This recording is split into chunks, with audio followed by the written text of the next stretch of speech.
Perfect, we're recording, and those are the learning objectives. So if we were in person, in a group, in a workshop setting, we would be doing these agreements together, where I would hand out cards with these agreements on them, and I'd want to ask you all, what do you think they mean for you?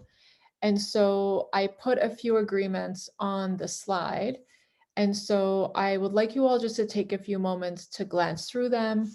And then if there is any that you have questions about, I'm happy to chat about it.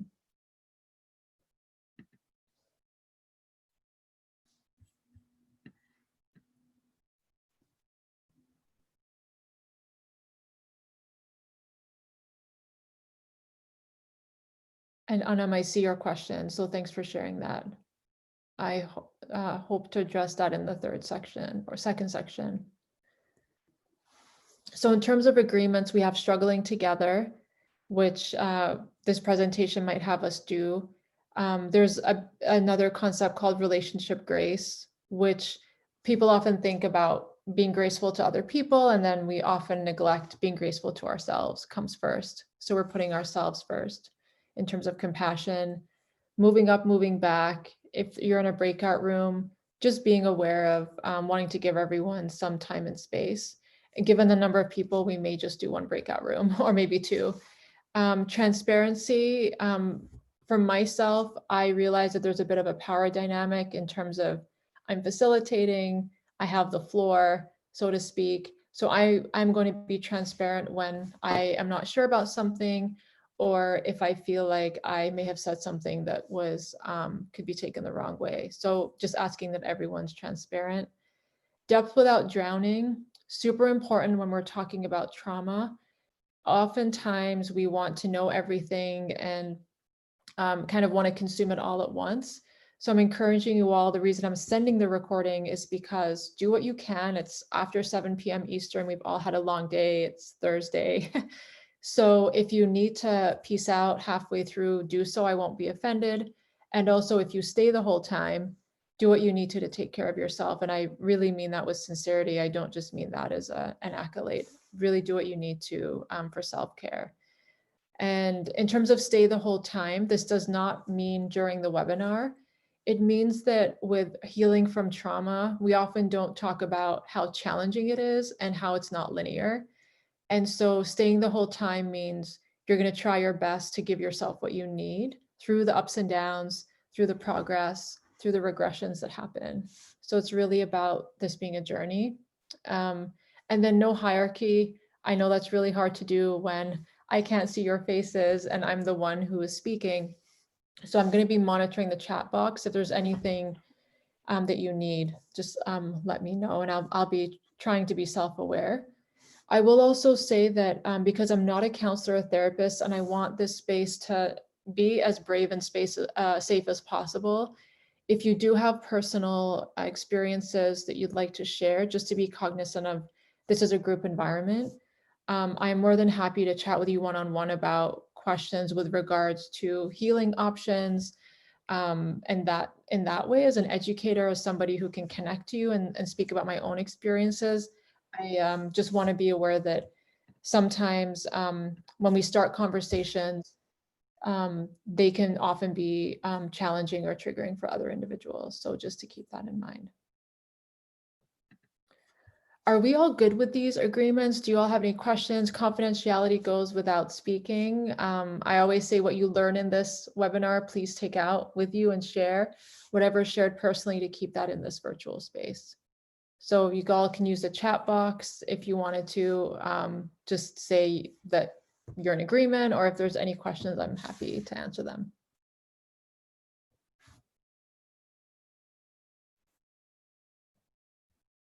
All right, cool. Thank you all. I thought you might have been taking like a coffee break. I always look at when there's a stall and people are probably taking care of themselves. It's all good. All right. So we're going to dive into understanding trauma and what happens inside of our bodies. And so there's always a reason for what we experience biologically, neurologically. So this is what this section is going to do. It is a lot of science. I'm going to try and break it down in a way that doesn't sound like you're in biology 101 in college. So I will try my best. So when we talk about trauma, we all have different definitions of what trauma is. And so if I were to ask you how you define trauma, you'd all probably say something different and you'd all be right. And so a pretty broad definition that I like to use is that it's any event that your body and your brain deems life-threatening and that overwhelms our ability to respond. It overwhelms us emotionally, cognitively, spiritually, and physically. So that basically means that two people may not define what is trauma in the same way, and that's okay because it is such a large category, which we'll explore in terms of what is considered to be trauma. I do want to point out that there's been a ton of research about trauma, which is where all of this information comes from. If you're interested and you're more research focused, there's a study that is called the Adverse Childhood Experiences survey and study that was conducted starting in the 1990s. And it followed individuals who'd experienced childhood trauma and followed them throughout their adolescence and adulthood. And what it showed is that even exposure to other individuals' trauma, events such as witnessing violence in the home, being bullied during school, those all count as trauma. And oftentimes in the past, trauma was defined as things such as witnessing or experiencing war, sexual assault, poverty. And so the ACEs study expanded what we know about trauma, and they're continuing to follow people because they're seeing impacts of trauma in adulthood. So that's something reassuring to know that there's a good body of research about trauma. Now, the impacts of trauma are not correlational to the type of trauma. So oftentimes people will say, well, the trauma that somebody experiences from witnessing war is different from somebody who witnesses domestic violence in their home. You can't actually say that. We can't create this sort of like linear graph that's saying the more horrendous we perceive the trauma to be, the worse that your trauma is going to be experienced. Our bodies, our brains, our souls are all different. And so we're wired differently. So we will experience things differently. So this is hopefully to bring you comfort that the way you define your trauma is absolutely the way you define it and the way your body and brain has experienced it. And we also know that healing is not linear. And so with anything in life that we're working on, and I'll talk more about this, there are ebbs and flows, there are setbacks and progress. And I think this is one thing that's not spoken enough about with healing. And so that's something that I hope to kind of shed some light, but also give you strategies around as well. So I'm putting up 4 different categories of trauma because we want to dive a bit deeper into what consists of trauma. So as you read these categories, you can use the chat box. If you're wanting to unmute, you totally can. Just remember that I'm recording. When you hear about emotional trauma, physical or spiritual or sexual, can you all give, if you're comfortable, some examples of what would consist of, for example, what is emotional trauma? That's something that might be less known compared to like sexual trauma, which we often talk about. So what do you all think are examples of emotional trauma? Childhood neglect, yes, Anam, for sure. That is a pretty common example of emotional trauma. So that could mean the child's basic needs aren't being met, for example. Psychological abuse, yes. So threatening, putting down, coercion, gaslighting, emotional manipulation, all of that. Oftentimes we know it's from somebody that the person knows, so not from a stranger. So that's what makes it all the more challenging to deal with. So all of what you listed, bullying is an example of trauma as well. So anything that overwhelms your emotional ability to respond. Physical trauma would be anything that causes injury from something such as being in a car accident, which we don't often think about in terms of trauma overall. We think about it physically, but it's quite traumatic as well.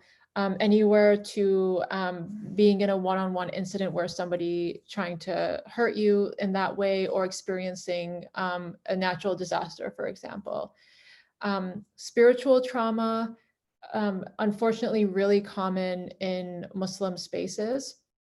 Yes, Anika, health illness can be physical trauma. So if you're dealing with something, whether it's chronic, it can absolutely result in trauma if it overwhelms your body's ability to manage it, for sure. I know a lot of people who have chronic pain definitely will say that the chronic pain they experience is traumatizing. It's a good question. Racial discrimination, Rhea, I think that depends. I'm guessing it would be an overlap of emotional and potentially also spiritual. For example, there's a lot of racial discrimination within Muslim spaces. There's anti-Blackness. So if it's mixed in with religious and spiritual concepts, then it could be spiritual and emotional for sure.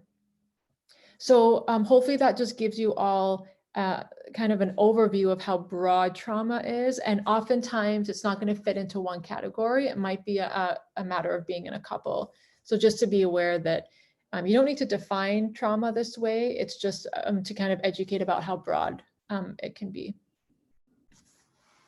So I mentioned some of these types of trauma: natural disasters, racial, like Rhea, you mentioned, poverty, witnessing or experiencing violence in the home, intergenerational trauma. So that could be, for example, we know that the legacy of slavery in this country with African Americans has continued, and that trauma can be passed on through our DNA. And so that's why healing is important if we have the resources to heal, because it can stop that intergenerational trauma from happening. Oh yeah, Anika, that's a good question. So spiritual trauma, I forgot to explain that. So spiritual trauma is when somebody misuses religion or spirituality to gain power or control over somebody. So that could be in combination with sexual abuse. It could be in combination with emotional abuse if we're talking about a partnership, a marriage, or a couple who's dating. So it's the misuse of religion to gain authority over an individual. So it's really, for example, it's putting somebody's actions down, saying that they're not seen as being highly favorable in God's eyes, that they're committing sin. So all of those concepts that somebody gains more power or religious authority over somebody else.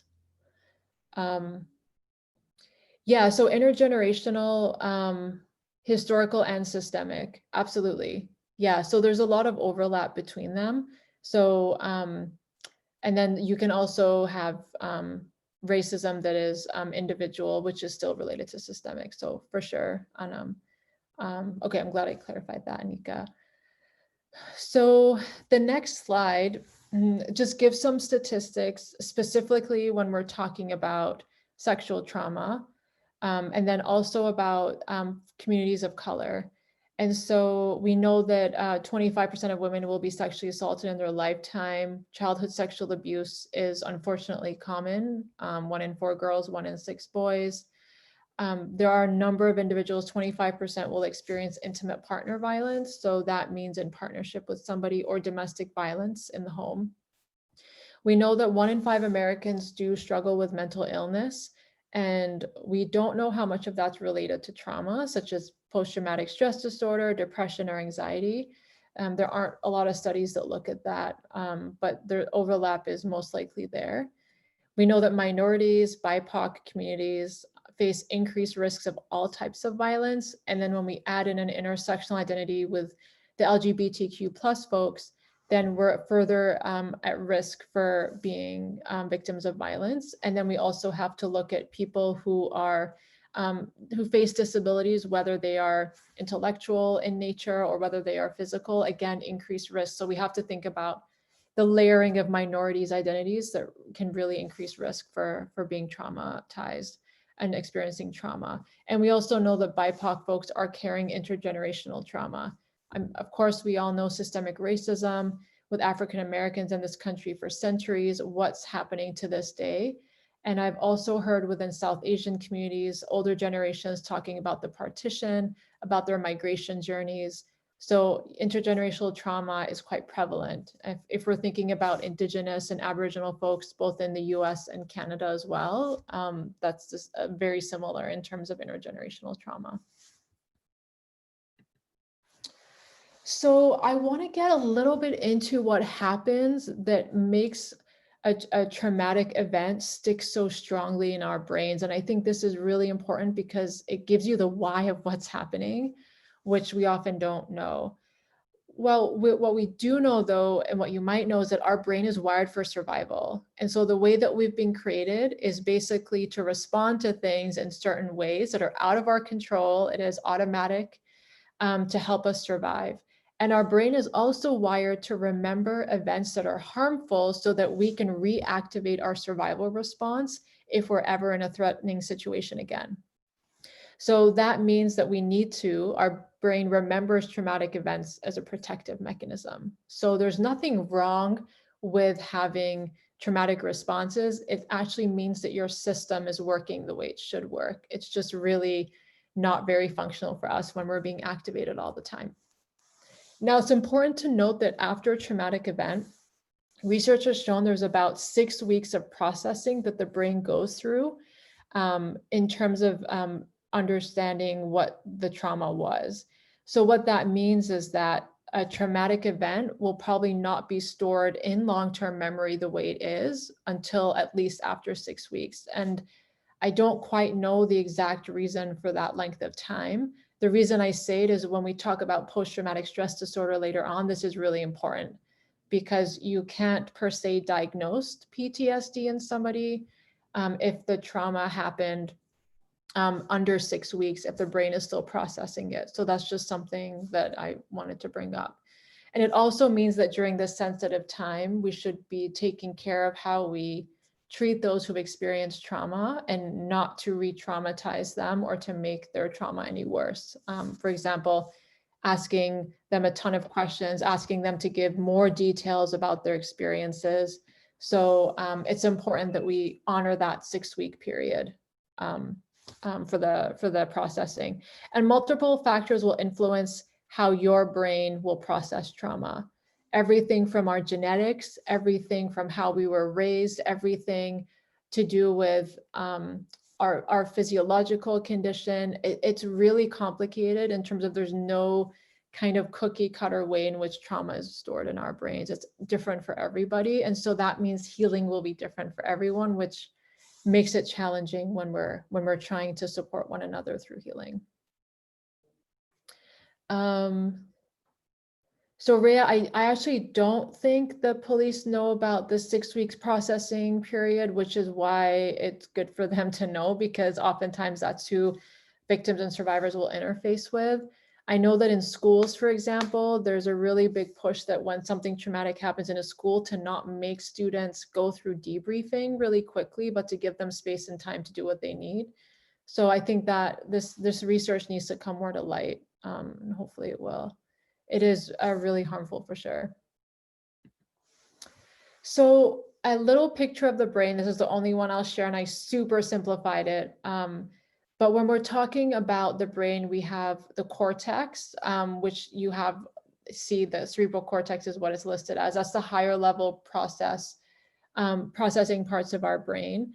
And then there's the brainstem and cerebellum, the deeper unconscious, subconscious parts of our brain that are not really readily within our control, but the cortex is connected to be able to help or support the brainstem and cerebellum. This will make more sense when we talk about triggering and what happens when we're triggered. So I just want you to keep in mind that a lot of the trauma responses that we talk about are lower brain centers. So the brainstem, the cerebellum, where memories are stored, emotions from the amygdala. So we won't be going through all of those parts, but just so you know, they're the lower brain centers because the cerebral cortex actually goes offline when we're triggered. And so we'll talk a little bit about that. So another big brain picture, and I think I found this really helpful to understand why things happen when we're talking about responses to trauma. So we have two systems within our central nervous system. We have the sympathetic response and the parasympathetic. Easy way to remember is the parasympathetic is rest and digest. So think about how you feel after you have a really big meal. You're just wanting to chill, maybe feeling a bit sleepy. That is rest and digest. Blood goes to our digestive organs and the rest of our body is in a state of just allowing our body to digest food and to give nutrients around through our circulatory system. The sympathetic nervous system is the opposite. It's fight or flight. And so this is the system that is what is activated in the face of danger, and it's there for survival reasons. We also feel a sympathetic response when we're stressed. You might have your heart rate increase, you're feeling agitated. If you're nervous or anxious, for example, if you're excited. So there's a lot of things the sympathetic nervous system does, yet when we're talking about survival and trauma, it is our activating fight or flight response. So just wanted to show you that for this reason.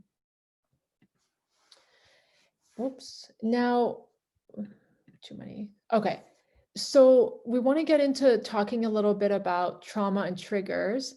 And right now, we have only spoken about two possibilities of how the brain and body can respond in the face of danger. We said fight or flight.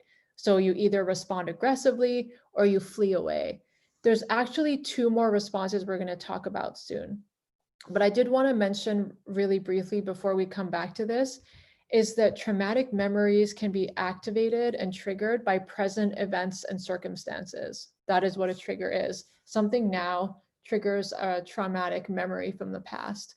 What's even more complicated is the trigger itself doesn't have to be directly related to what the trauma experience was. So for example, if you are somebody who witnessed violence in the home, the trigger could be anything that your senses take in now that remind you or your body of something that happened then. It doesn't have to be connected to that event. And that is because the brain is just remembering the traumatic memory so that it can activate us when we need to for fight or flight mode for survival. So Anam, does there always have to be a trigger? So oftentimes there's either an external trigger or an internal one. So it could be something in our environment that triggers us, or it could be internal. It could be the thought just kind of arises itself. You could have a sudden flashback.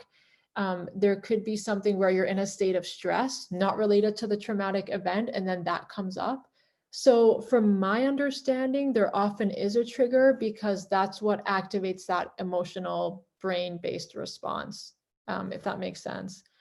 But it may not always be apparent in terms of what the trigger is. It may not be like you can identify what it is because it happens instantaneously. So it can be challenging. Is it common to not be aware of specific traumatic events? Yes. So you cannot remember, it's possible to not remember the trauma and still be triggered. And the reason why is the brain will forget details, but the body will remember it. It's a survival mechanism. Basically, it's the way I see it is that we're being protected from fully remembering all the details, which could be even more harmful for us, but the body will remember so that it can be activated. So I mentioned that in my Instagram story yesterday, but The Body Keeps the Score is an awesome book, which I reference at the end. That's what it means. The body will activate and the brain won't always remember what the event is. And anxiety can be a trigger, and it can also be the traumatic response. It can also be how you feel as a result of being triggered, if that makes sense. So it can be both or and or.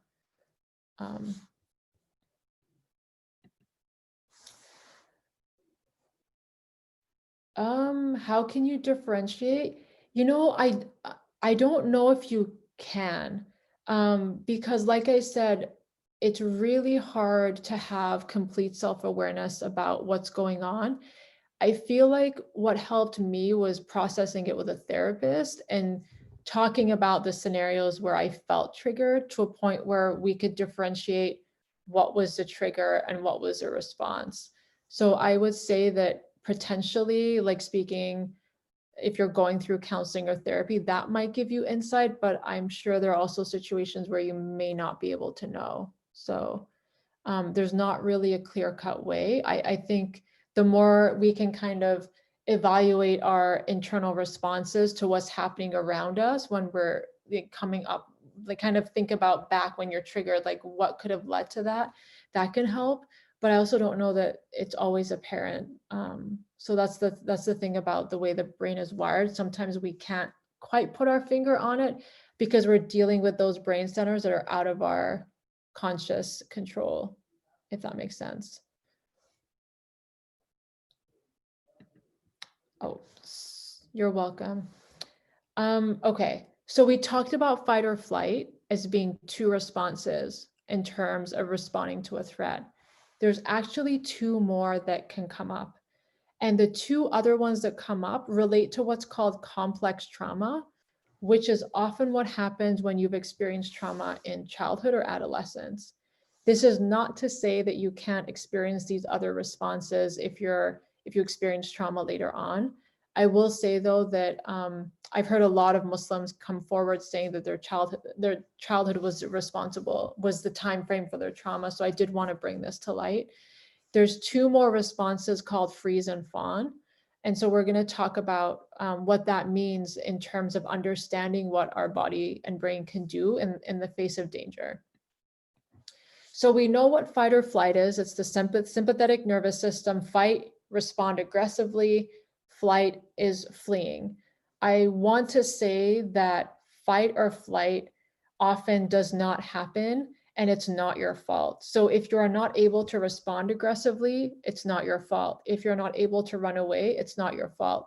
It's the brain making really quick decisions in the face of danger to help you survive and to help you kind of get through what you're unfortunately experiencing. So what tends to happen a lot too is freezing.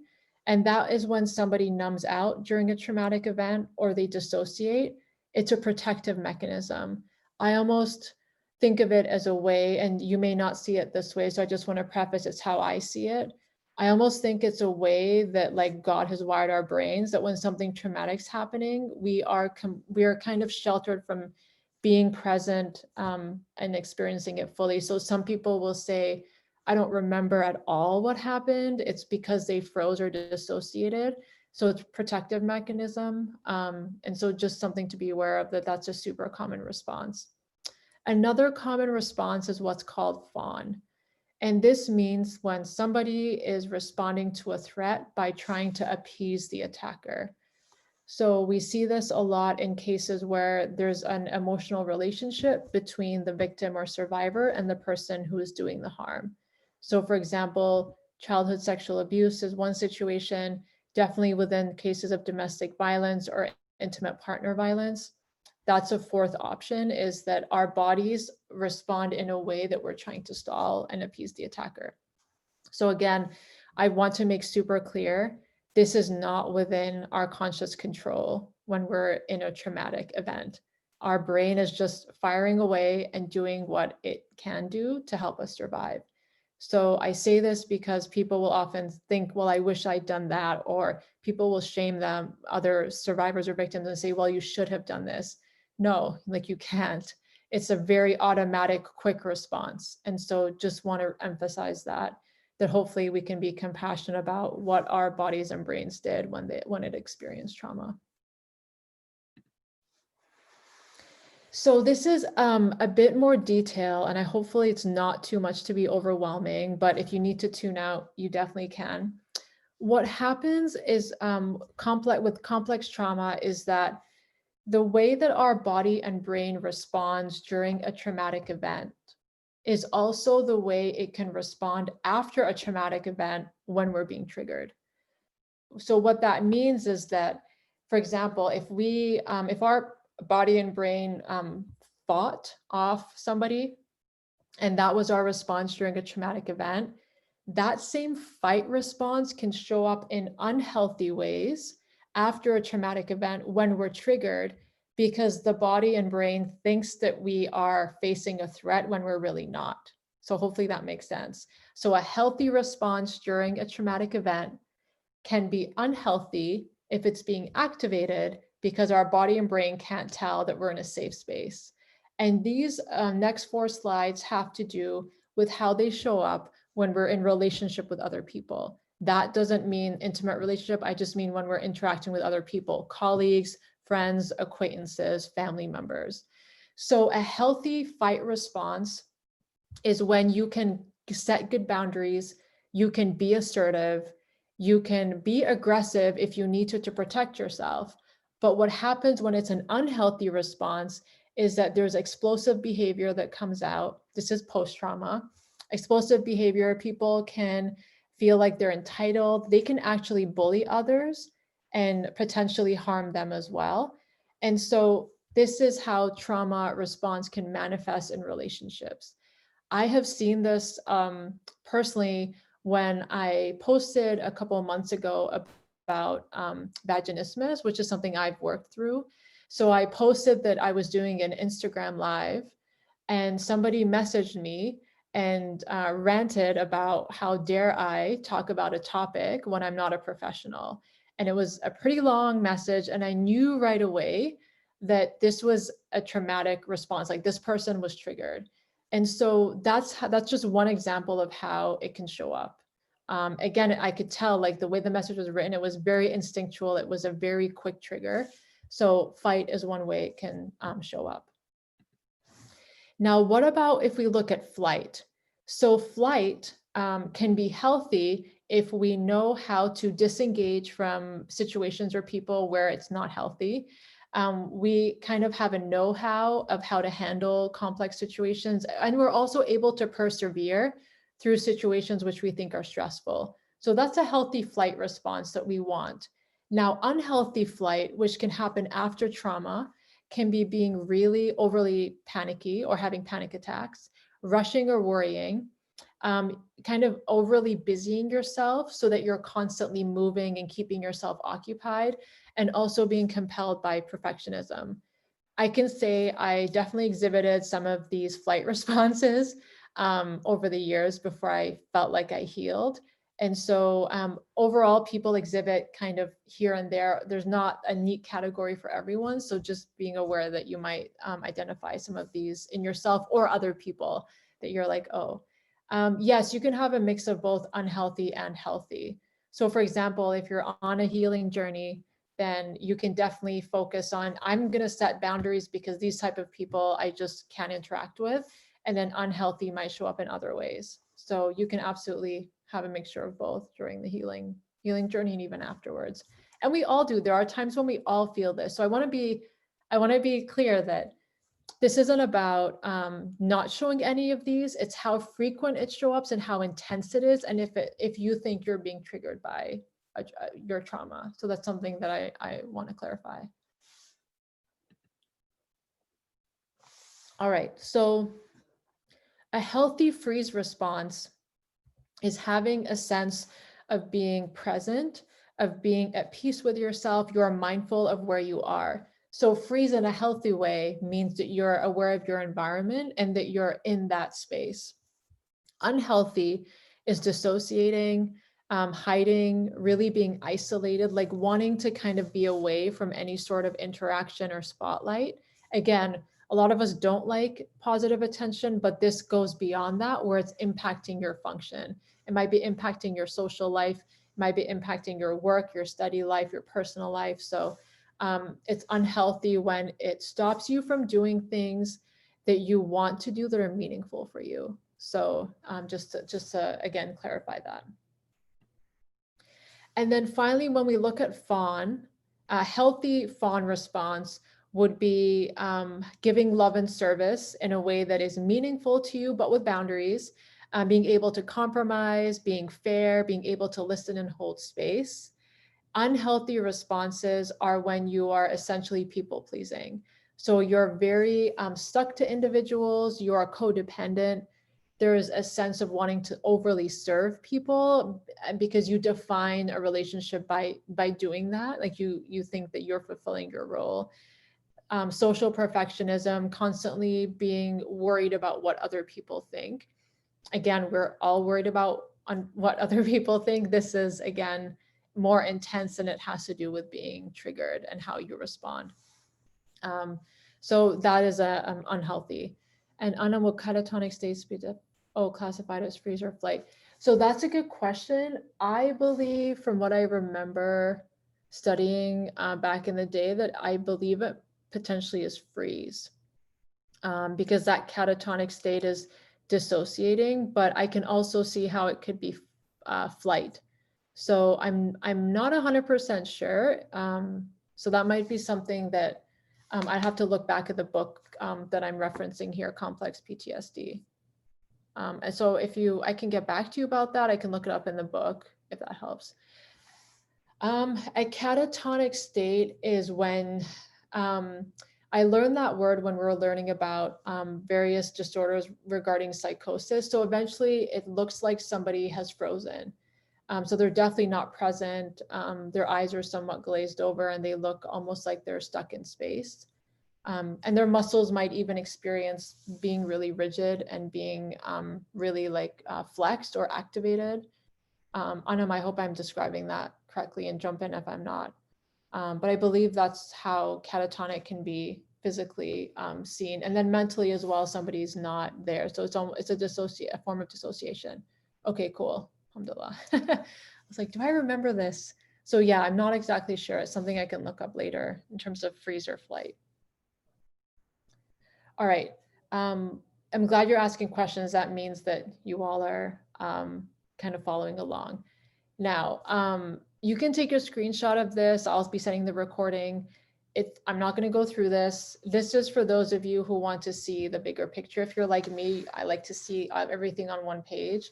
So this is a complex PTSD summary of the 4 responses, the 4 Fs, and how it can manifest. So it's something that you can look at later. But a lot of what, excuse me, I just presented about comes from here. So how there are spectrums on the fight, flight, freeze, or fawn responses, and how we want to be balanced, but oftentimes trauma means that we are being activated and triggered, and we're on the unhealthy spectrum. So that's what this can show. All right, so I feel like this is probably already being done. This is not meant to be.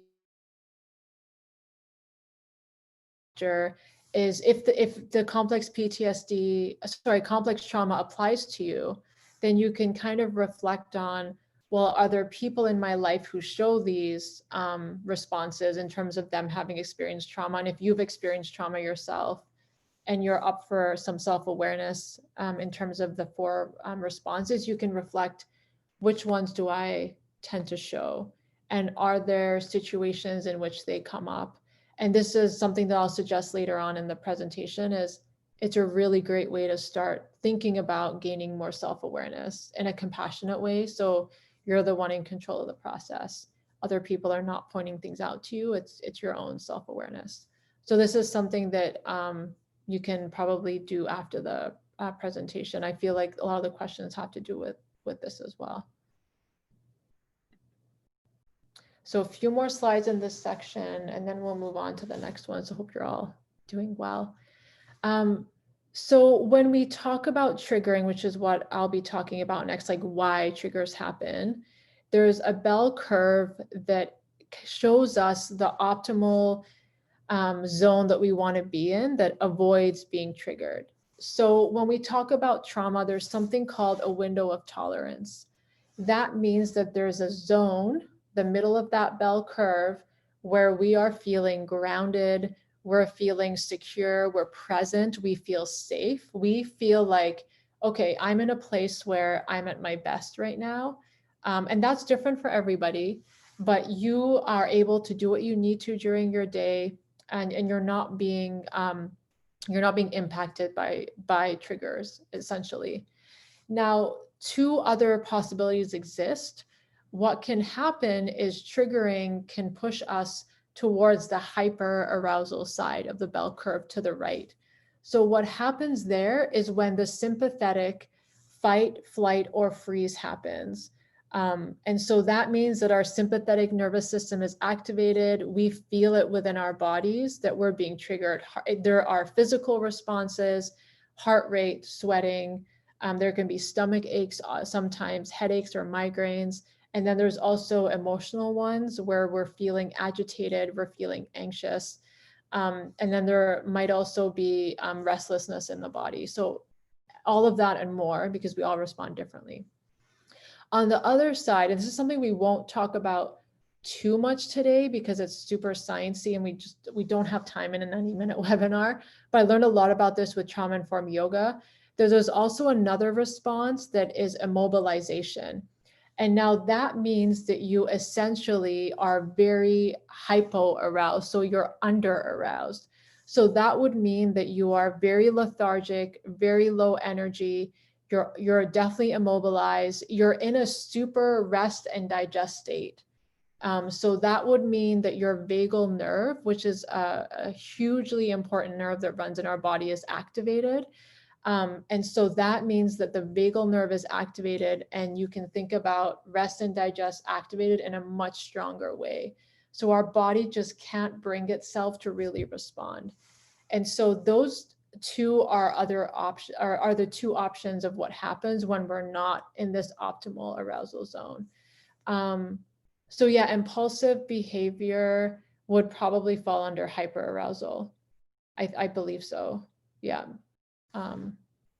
So this bell curve is something that we can each think about, like what is that window of tolerance for us? What is that optimal zone where we're feeling present and able to do what we want to and need to do in our lives?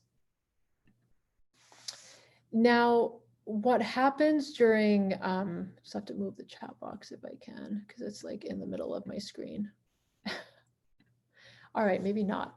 So with trauma, in terms of the flow of information, what can happen? Oh, sorry, not what can happen. This is what happens when we've experienced trauma. Let's start with normal flow of information. And when I mean normal, I don't mean that if you've experienced trauma, you're not normal. It means when you're not being triggered. So we all have states where we're not being triggered. So the bottom arrow, somebody, this head figure on the left side, the green side, there's an arrow on the bottom from the eyes inwards to the back lobe, the occipital lobe. You don't have to know these names. So we take information in through our eyes, for example, and it hits the back lobe for processing. From the back lobe, the second arrow, it goes up to the prefrontal cortex, which is behind our forehead. This is the most highly developed, sophisticated part of our brain. It helps us with everything from multitasking to really complex tasks that we would do as an adult, filling out forms, being able to make decisions, thinking about consequences. Our personalities developed here. So the prefrontal cortex is next. So back lobe, prefrontal cortex, it processes it and kind of analyzes it for us. And then it gets sent to the top lobe, the parietal lobe, for us to do something in response. So that is how we respond to something that we take in. There's a three kind of a process system that happens. Now, when we're under stress, which means that we're being triggered, because during triggering, cortisol which is the stress hormones often released in our body. Cortisol is released. So what happens is, same thing, first arrow, we take something in from our eyes, for example, or from any sense, and it goes to the back occipital lobe. Now you'll notice that that second arrow is missing. What happens during a triggering circumstance is that the prefrontal cortex goes completely offline. MRI scans have shown that when somebody is traumatized, this part of the brain does not receive blood flow. It all goes to the back, because that's where our traumatic memories are stored, in the bottom lower level brain centers, out of our conscious thought. So what happens is we take information in, and guess what? It goes straight up to the parietal lobe and we respond right away. So that is why we see triggering happening. The prefrontal cortex isn't there to help us process. It isn't help us there to figure out, oh, I'm going to respond this way because I'm safe. No, like it skips that part of the brain and it goes up to the parietal lobe and we respond. So that's where we might see unhealthy responses that we just talked about. So that is essentially what happens when we're triggered. I can kind of show this with your hand. So if you take your hand, place your thumb in your palm, this is your lower brain centers. So where the traumatic memory is stored, your four fingers are your prefrontal cortex, this part of the brain. So on the left side, when we're green, this is what's happening. Those two are in communication, they're in touch with each other, and they're working really well together. When we're on the red side, we essentially lose the prefrontal cortex. It's not in communication with where the traumatic memory is stored, it's not working. And this lower brain center is what responds. Our emotions respond, fight or flight, freeze, fawn, etc. So hopefully that kind of helps you all understand that this is why we experience triggering, and it's completely out of our control which is where the healing process comes in to help us make this happen again, even if we feel like we're being triggered. So I see this as a question. Is this a continuous process, or is it when you're experiencing trauma? Both. So it happens when we experience trauma and afterwards. So this is why triggering happens. So this red person head happens when you're triggered. So it's even after. So continuous, I think it depends on someone who experiences chronic post-traumatic stress disorder might have this happen a lot. Someone else might not be triggered more than once a month, for example. So I think it just depends. But essentially when you're triggered, like this happens. So just depends on how often you're experiencing it. Hopefully that answered your question.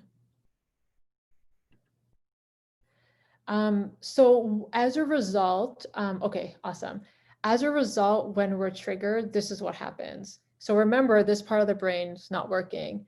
And also important to remember or know, if you didn't already, that this part of the brain also controls the motor function of speech. So I used to initially work with people who'd experienced stroke as an OT, as a rehab professional. And stroke would often knock out a person's ability to speak, motor, like be able to move your mouth and your tongue. And so when somebody is triggered, because this part of the brain goes offline, speech function can be impacted. So when you often hear, well, why is that survivor stumbling? Why is that survivor not be able to articulate completely what they're saying? Why did the story change? Why are they slow with their words? It's because if they're triggered, what's called Broca's area, you don't have to know the term. I'm a bit of like a nerd when it comes to the brain, so I remember all this, but the Broca's area that controls our speech function is also impacted. So that's what happens. We may not be able to answer people's questions, which is why it's not a good idea to ask a lot of questions to someone who's being triggered, because they're not able to respond. You might have fight, flight, freeze, or fawn. Thought processes go offline. We do not want to engage people in complex tasks or thinking when they're triggered. The goal is to regulate, which we're going to talk about. And you may experience flashbacks and dissociation as well. So a lot of things can happen when you're being triggered. So another question, someone who has dementia triggered by trauma, would you say their speech is impaired? So when you say dementia, that term I think about with like in relation to the elderly population. So would you say their speech is impaired more due to trauma? Yeah, so I think I want clarification of what you mean by dementia, like forgetting. Yeah, so just let me know and then I can try and answer that. All right, maybe I'll just pause for a second and take a drink. If anyone has any other questions, they went through traumatic events which triggered an onset of dementia at a young age. Oh, wow. I did not know that that is possible. So I'm not exactly sure, because I didn't know that could happen. So yeah, I'm not exactly sure the answer to that. That's something that, yeah. Oh, interesting, Asra. I've unfortunately seen that in my family. I suspect that's what happened. Okay, so onset of dementia from trauma. That, I mean, sounds completely like it's related. So yeah, maybe the speech impairments from that, like being in a constant state of being triggered, rather than it being a result of what we normally would think of dementia. I'm going to look into that. I didn't know that could happen. So thanks for sharing that. All right, I think we're going to keep moving if you all are good. And again, take breaks if you need. I want to kind of be cognizant of time. Okay, so we spent the first large chunk talking about trauma, and oh, cool, awesome. Yeah, Hamza, I think complex PTSD, it's not often spoken about. And the science, like you said, is coming out more now. So inshallah, this will be helpful to get it out there a bit more. So let's talk about healing a little bit and how Muslims experience trauma potentially differently because of a couple of factors, which you're probably all aware of. So a few things that I mentioned at the beginning, just to reiterate that healing is not linear. There are peaks and valleys, progress and setbacks, which makes it really challenging. We often think of physical conditions like a wound and we see it heal. And with trauma, we're just dealing with so much more complexity. The second point is something I was asked about yesterday on Instagram story that I responded to, like, what is the Islamic perspective on healing from trauma? And from what I have read and dove into with Islamic spirituality, there's no set prescription that Islam gives in terms of healing from trauma. There is no equivalent of trauma within Islamic context when we think about what the Arabic equivalent could be. Islam does, of course, say that we have spiritual practices and that we should use resources around us to be able to heal. Counseling, if we have a mental illness, it requires medication, support groups, spiritual reflection, prayer, all of that. It is a very holistic faith tradition that takes a holistic approach to healing. But there is no one perspective or approach on healing from trauma, from what I have studied and kind of asked people about. When we talk about healing, it's holistic, it's emotional, physical. If you've experienced sexual trauma, that's a huge component, and it's spiritual as well. So ideally, we're not just focusing on one part because trauma impacts everything. So we want to focus it on all of it, focus healing on all of it. And healing work is challenging. And I know we know that. I just don't know if I see people in the field saying that enough. It's challenging. I see a lot of affirming thoughts about healing, and that's important. And I think we have to tell people that it's really challenging as well. And so what you're experiencing is validating. I mean, it is going to be challenging. So it's something that is just challenging, and sometimes there's no words for it to be able to put into words what that means. So with Muslims and trauma, what I've probably personally experienced and heard a lot is this connotation or notion of spiritual guilt. And so spiritual guilt is commonly felt by Muslims who could have or did, sorry, not could have, did experience spiritual trauma, or because of how people respond to their trauma, family members, communities, Google sheikhs that are online, imams, they internalize guilt for the trauma that they've experienced. So it could be because it was used as a weapon, spirituality was used as a weapon, or because the response of people to their trauma is causing spiritual guilt. And what I've seen a lot, and I know we can probably all agree, is that Muslims often spiritually bypass somebody's experiences of living with trauma. So spiritual bypassing is misusing religion or spirituality. I think this is the next slide, actually. Using religion or misusing religion or spirituality to downplay somebody's traumatic experiences and their responses after their trauma. So statements that I've heard in the community quite a bit is, well, just pray and ask for God's help. It happened so long ago, just you have to be able to move on. In terms of if you believe more strongly in God, you wouldn't have anything to worry about. So anxiety can be a large component of trauma. And so that's often used. And then also kind of misusing gratitude and saying, well, you've been blessed with so much, people have gone through worse, so just be grateful for what you have. And then there's also, of course, spiritual guilt when people unfortunately victim blame, which I know I don't, it's not on the slide, but I just want to be aware and say that a lot of times people victim blame and misuse spirituality.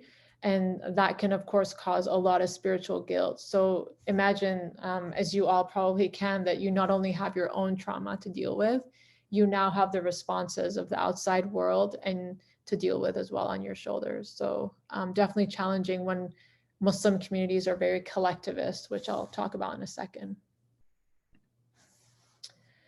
So in terms of spiritually healing from trauma, it can be very complicated. I've heard some survivors say that because religion was misused against them, that it feels like they've had some sort of soul death.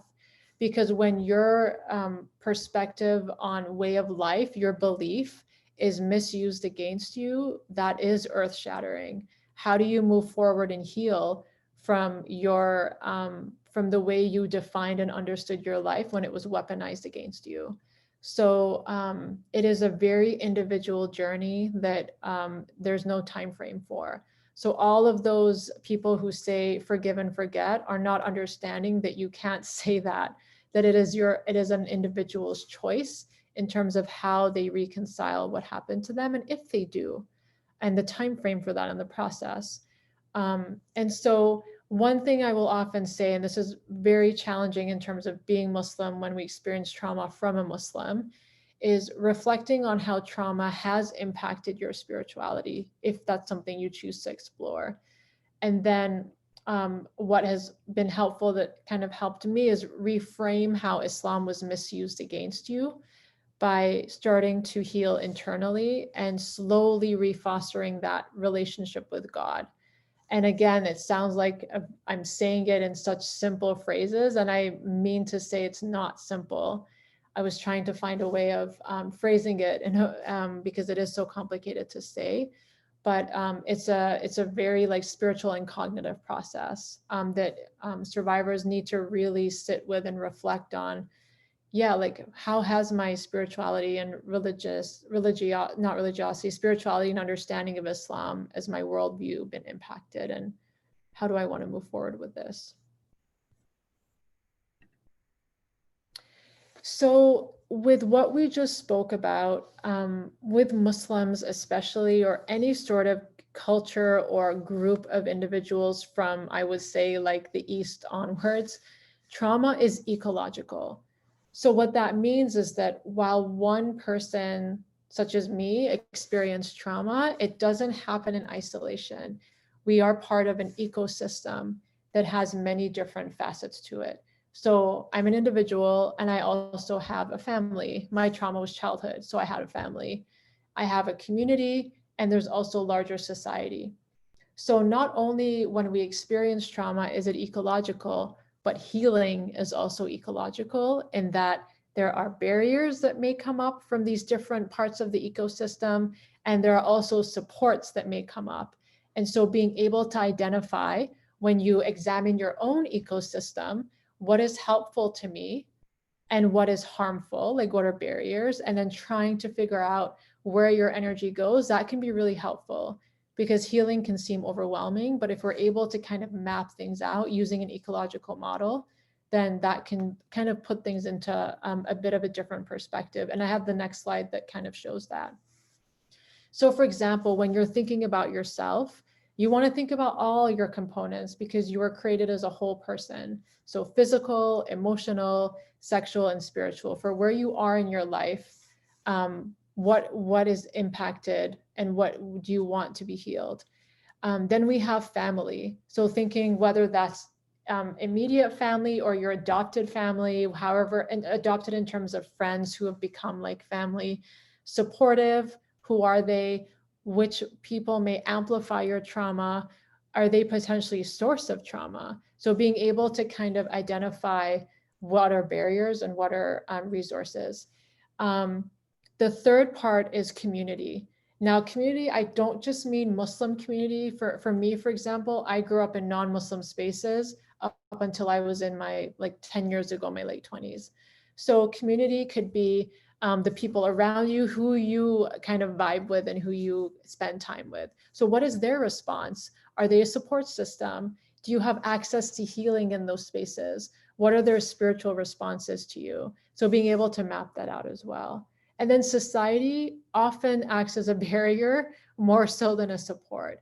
We know that we live in systems, and those systems are dominated by things like capitalism, systemic racism, a really unjust legal system. So oftentimes there's privilege, there's power, and it's oppressive. And so being able to recognize that it's almost hopefully reassuring that healing is so challenging because society, which should be providing the individuals with support, is actually somewhat hindering it. Access to mental health services is ridiculously inaccessible, for example. And those who are even trauma informed and have cultural humility to work with Muslims, that's a whole nother set of issues. So just wanting to bring awareness to how we're in an ecosystem and that there are barriers and supports that exist when we're thinking about healing. So how do you begin your healing journey? And again, I feel like when I was creating this slide, I was like, oh, this sounds like it's just a simple 3-step process. Sorry, my throat's kind of, this is my second webinar and I'm like, oh, my throat's really sore. Reflect and notice overall. So self-awareness, how trauma is impacting your life and in which areas. So basically taking that slide and doing a bit of an ecological analysis. Exploring your avenues of healing. I'm going to talk about a really good way to start and or incorporate this way of healing that is in your homes already. And then developing a plan and a pace that resonates with you or where you are in your journey. So again, I present things in a very methodological way. This may not resonate with everyone. It's more so, oh, you know, the second point resonates with me. I'm going to explore that, or I'm going to do more self-reflection. So kind of just figuring out where you're at. And I'll give some examples of these. So when we think about trauma, and I would ask you, what do you think is the most common form of healing from trauma? What would you say? Like, what resource do people most want to access or rely upon for healing from trauma? You can use the chat box. Yes, therapy, right? That's the one thing that comes to mind right away. Therapy for sure. And therapy is incredibly helpful. I've been through numerous forms myself. I'm up until a couple of months ago, I was still in therapy. And so I'm not knocking therapy at all. It is an incredible resource that most survivors of trauma will probably access. Now, the thing with therapy is that it is mostly using the cognitive part of our brain. So the thinking part, the rationalizing part, the insight and self-awareness part. And when we talked about triggers, remember we said that the prefrontal cortex and the frontal lobe goes offline. Oh, community, I like your response. And so the prefrontal cortex part goes offline. So we're dealing with our bottom brain centers, our lower brain centers. So there's a concept called bottom-up healing versus top-down. So top-down healing would be using cognitive areas, so therapy being the first kind of go-to. Most therapists are now being awesome at incorporating bottom-up in their therapy sessions by doing things like breathing and guided meditation, which I'll talk about. But when we talk about bottom-up healing, research has shown that focusing on the automatic brain lower centers first and keeping a focus on that as you progress up your brain levels can be really helpful, because that's how we self-regulate through our bottom brain areas more so than our top ones when we're being triggered. And so that's the part that we want to kind of get a handle on. So that means the white arrow is we're focusing on things like the brainstem, the cerebellum. I didn't talk about the hippocampus, the amygdala. Those are all part of something called the limbic system that controls our emotions and how we experience emotions. That's what this stuff, the bottom-up healing focuses on, the lower parts of the brain. So what does that look like? It's called self-regulation. Now, an example that I often give from my earlier days working in schools is that if you all probably know what autism is, you maybe know someone who has autism or have seen or like ads about it, like you know what autism can look like in a child. So with kids with autism, they're often like not very regulated. So I'd work with kids who are kind of always running around, they're hyper aroused all the time, or the opposite, they're hypo aroused. So my job as an OT was to come in and think, okay, how can I use these kids' senses, their sight, their smell, their vision, their body, to kind of help them regulate, to get them to a place in that bell curve where they're present and being able to function. That is what we're talking about with this. How do we gain safety, presence, and self-awareness in that middle part of the bell curve? One of the fastest ways to accomplish this, and also one of the hardest, is breathing techniques. The way that we breathe can regulate those parts of the brain, which is why something like diaphragmatic breathing, which I'll go through later, is so powerful. And breathing and being aware of our breath can also be really challenging. And so our senses, smell, sight, taste, vision, and hearing, all help us with self-regulation. And it is, okay, she must have lost connection. It is the fastest way to self-regulate is by using our 5 senses. And it won't cost anything because you can do this in your home. And so this is why I really bring attention to this. It's an under-recognized approach for healing from trauma. But it's, especially since I teach yoga, it's also becoming more popular now. Tons of trauma-informed yoga, breathing, using your senses, grounding down, that is what will help with self-regulation. So again, just wanted to show this picture again. Self-regulation helps us get into the middle zone and stay there. And the moment we feel ourselves starting to go to the right or the left, we can use those same strategies to help us get back in the center. I want to ask you about this. I was going to have you go into breakout rooms and kind of talk about what you think, what parts of your senses help you stay calm and what parts of your senses help you feel energized and awakened. We don't need to do breakout rooms. I just thought I'm going to be talking a lot and I want to give you all a chance to interact with each other. So can you all let me know in the chat, do you want to do this now or take a screenshot, or I can send you a PDF that you can do it after as well. It can be like a self-reflection activity. So I can keep going for about 5 more minutes and then stop talking for discussion, or we can do breakout room. I have a feeling. Okay. I just feel bad because if you all want time to spend with each other, then I don't want to stop that. I like self-reflection. Okay, Usra said you're okay with either. Okay, since time's getting to be short, do you all mind if I wrap up the next little section and then we'll just open it up? I'll stop recording and then we'll open it up and we can chat or do questions. Okay, thanks. I knew I was gonna need more than 90 minutes and I'm like, no one's gonna attend a 2-hour webinar. So hindsight for next time, I'll be more brief. Okay. I think I spoke about this, but so holistic healing, and I'm going to come back. We're going to talk about self-regulation really soon, like 3 ways you can do that. So we're going to come back to that. Other forms of healing to explore, mental and emotional therapy, you all mentioned already, support groups, community groups, psychoeducation.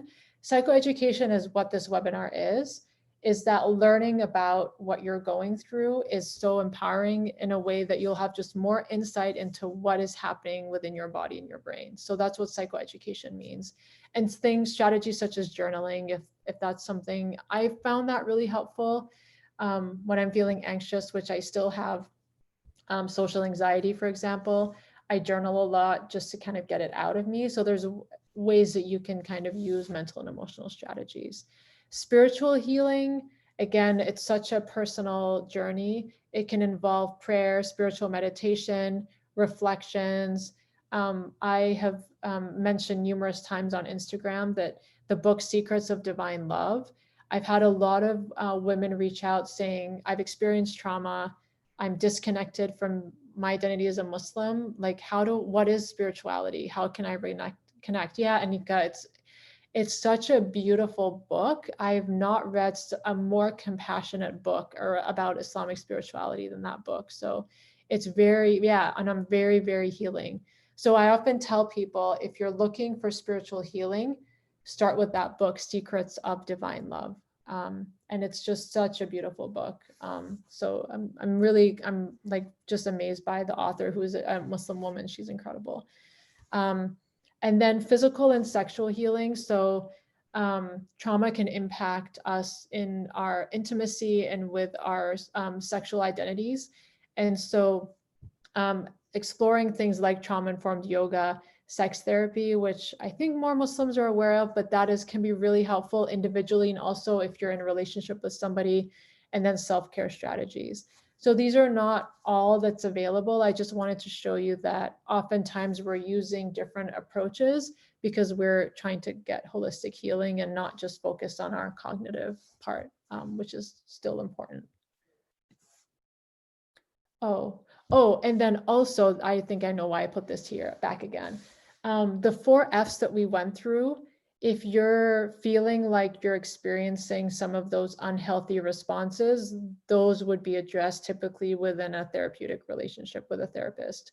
So if you're experiencing an unhealthy fight response, unhealthy fawn, those would be things that, like, for example, I processed with my therapist and I was able to bring awareness to and get strategies around.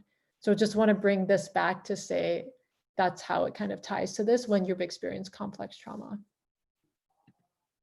All right, grounding strategies, last part, and then I will stop talking and allow you all more space. So self-regulation strategies using our 5 senses. I'm going to email you all a checklist that you can go through that kind of identifies these things are calming to me, these things are activating. And so you can kind of create a toolkit for yourself based on your 5 senses. And those can be strategies that you use in your home. So they're easy ways to regulate. Something that I found really helpful was writing affirmations for myself. And I rolled my eyes, I think, when my sex therapist suggested this. But I was working through pelvic pain and I was really struggling. And she said, create 2 or 3 sentences that you, in your notebook, in your journal, that you can look at when you're having those thoughts. And so the one that I still remember I used to use a lot was that I am not sexually broken, I'm still a sexual being. So I was working through pelvic pain, and I remember just having a lot of thoughts of anxiety come into my head, and just reading that, now that I look back, it was really helpful. So if we can kind of reframe what we're thinking, that can be helpful. So 3 or 4 affirmations in a notebook on Post-it notes seems really like simple, and yet I think it can be really powerful if we choose things that are meaningful to us. Diaphragmatic breathing, we're going to, I think, let me check. I think we go through that. I'm going to explain what diaphragmatic breathing is. Super powerful tool. And then coming back to the present by grounding. So this is using your senses in a really fast way. So you can think of, for example, if you're starting to feel any sort of internal symptoms that that you feel like you're being triggered, you can do this where you say, okay, you start breathing, and then you're like, okay, 3 things that I can see. And you're saying this out loud. So 3 things that I can see: the lights that are up in my room, the plants on the table, and my couch. So 2 things that I can hear. I can hear my partner's voice upstairs, and I can hear myself talking. 1 thing that I can feel: I'm sitting on a chair and I can feel my back against my chair. I'm here, I'm safe in my home, and I'm grounded.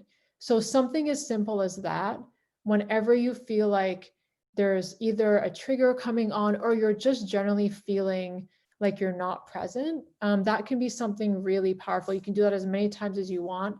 It just brings you back to the present because you're focusing on your surroundings. So having that that last mantra of I am in my home and I am safe can be really helpful. So this is what I meant by affirmations. Oh, nice. Thanks for sharing. I'm downloading it right now. Affirmations. So again, somewhere visible or in a notebook, something that you can come to. I, with Secrets of Divine Love, just highlighted a lot of sentences in that chapter that she writes about, like, who are you? I found that chapter really impactful. So I just highlight and I come back to it and I write it out. So that has become like kind of my go-to. So they can be spiritual, they can be emotional, they can be things that other people have said, but they can be really grounding. So these are some of the things that I think I did a post on spiritual affirmations for Muslim survivors of trauma. So this is just directly from that Instagram post from a few weeks ago. You're not to blame for the harm that came upon you.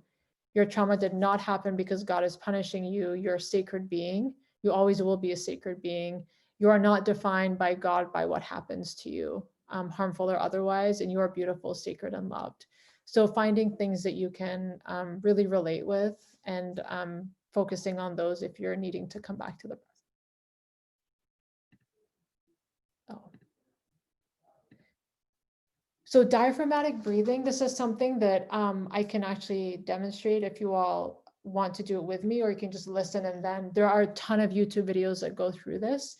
So diaphragmatic breathing is using our diaphragm muscle, which is, can't really see, but it's like under your rib cage.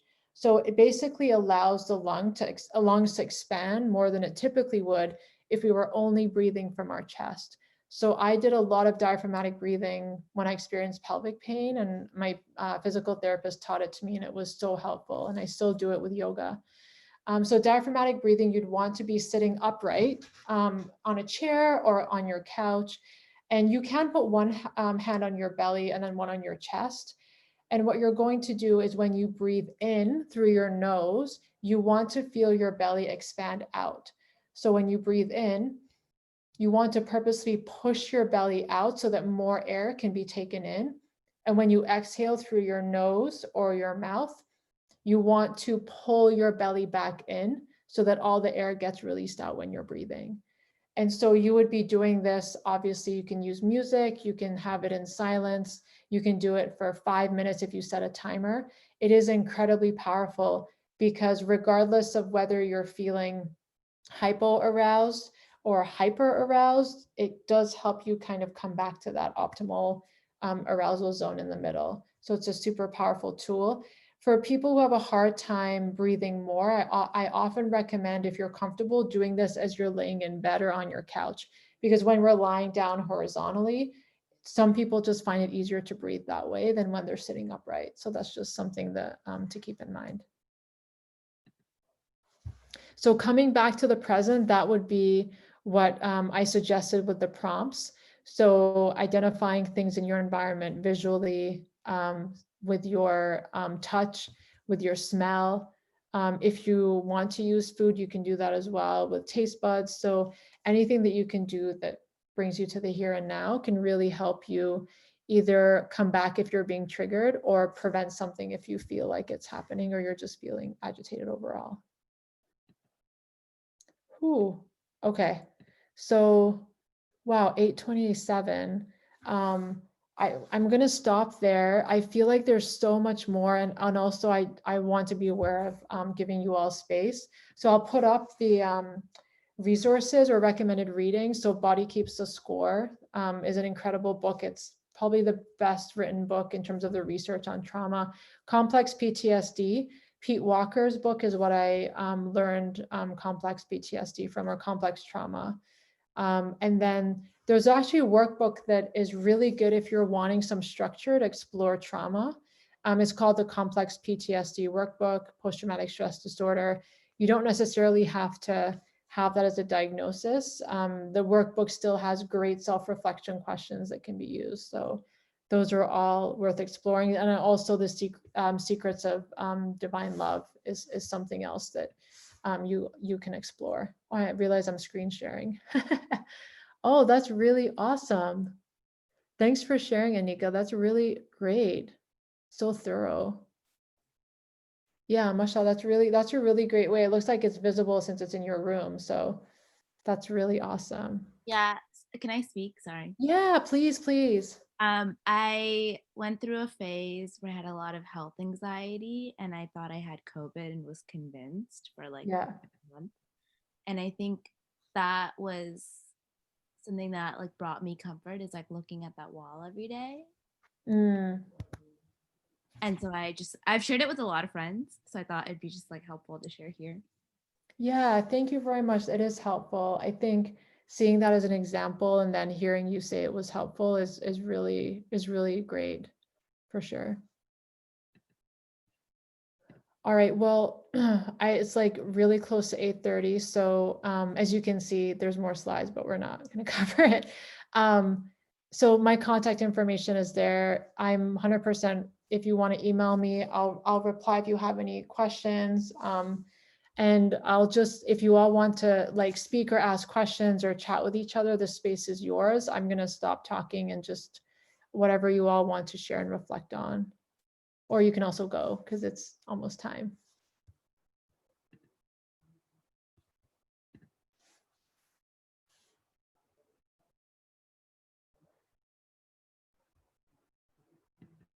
I have a question.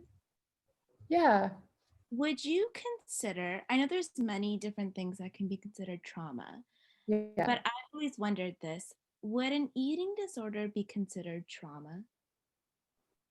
Oh, that's a good question. So from what little I know of eating disorders, there's roots in anxiety. And there can also be roots in other mental health issues as well. So I would not be surprised if it could be a result of trauma having happened. I'm actually going to stop the recording if that's okay.